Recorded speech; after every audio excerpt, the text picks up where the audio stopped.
I'm so glad you made it over to my blog. Okay, so I'm going to talk to you guys about how to budget when you're broke. I just want to give a little disclaimer.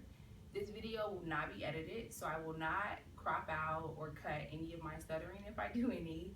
If I mess up on a word or anything like that. I felt like it just would be appropriate to have everything, raw and uncut because I'm talking about a very touchy subject, so I want to be as real as possible with you guys. So, in the preview, I talked about the 3 things you need when you're budgeting and you're broke.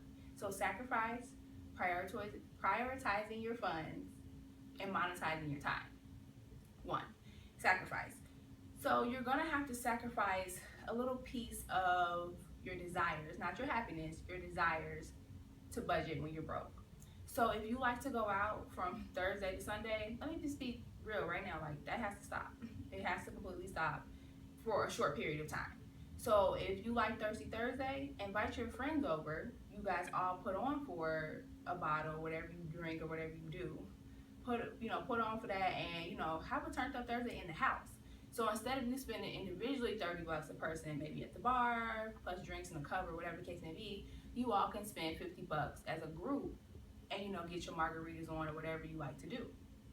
Also, if you like to shop every week, or you think you need a new outfit every time you do something good in life, or you just feel like you just need a new pair of shoes because it's Tuesday, cut that out. Like, let me just tell you right now, cut that all the way out. So maybe you shop in your friend's closet. So I've had friends where we'll exchange shoes, and maybe I'll wear her shoes and she'll wear mine, or my friend has this t-shirt and I like that, or this skirt, and things like that. Now, some people don't like to share clothes, which I totally get it because your style is your style, but you have to find ways to supplement what you like to do for something cheaper. But you also too have to know that there's a sacrifice. So I tell people all the time, like, I just don't have it. The answer is no, I don't have it. I can't do this weekend or this month because I'm trying to stay within my financial restraint, the budget I have set in place. So sacrifice is a big part of that. So whatever you spend your money on that is eating away at your budget, just go ahead and sacrifice that little piece of desire for maybe a month or 2, 3 months, even 6 months if you have the self-control to do it. That way, those little desires that you didn't spend during the month, they are able to be saved in a little pot, and that little pot can go a long way.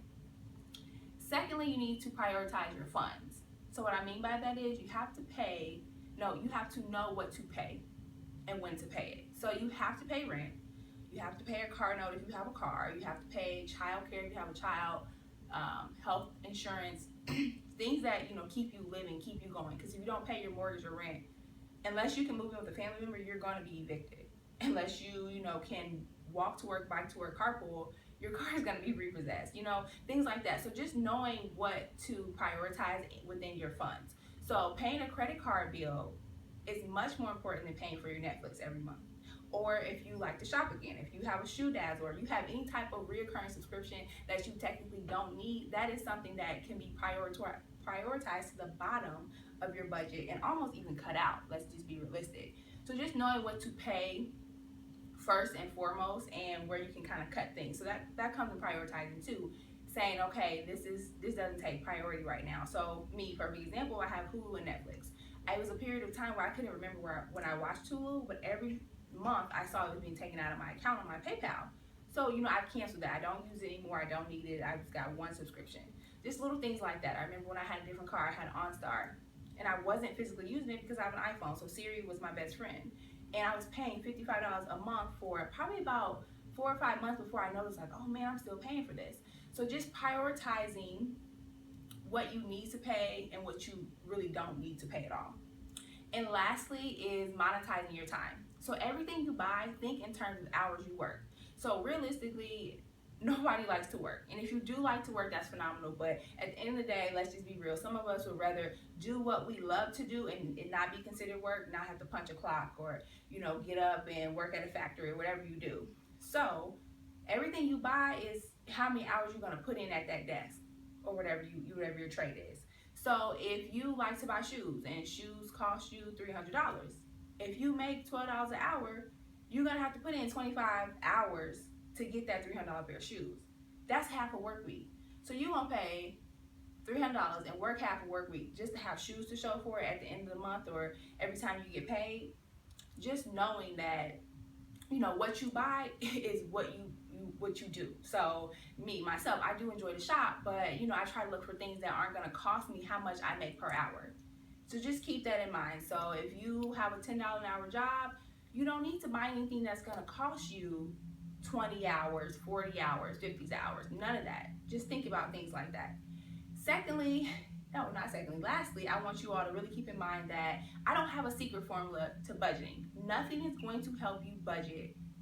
I don't have a tool, anything like that. It's all up here. It's a mindset. So when you get in your mind that you're going to budget, you're going to be strict, and you're going to do better, that's how you're going to be able to budget when you're broke.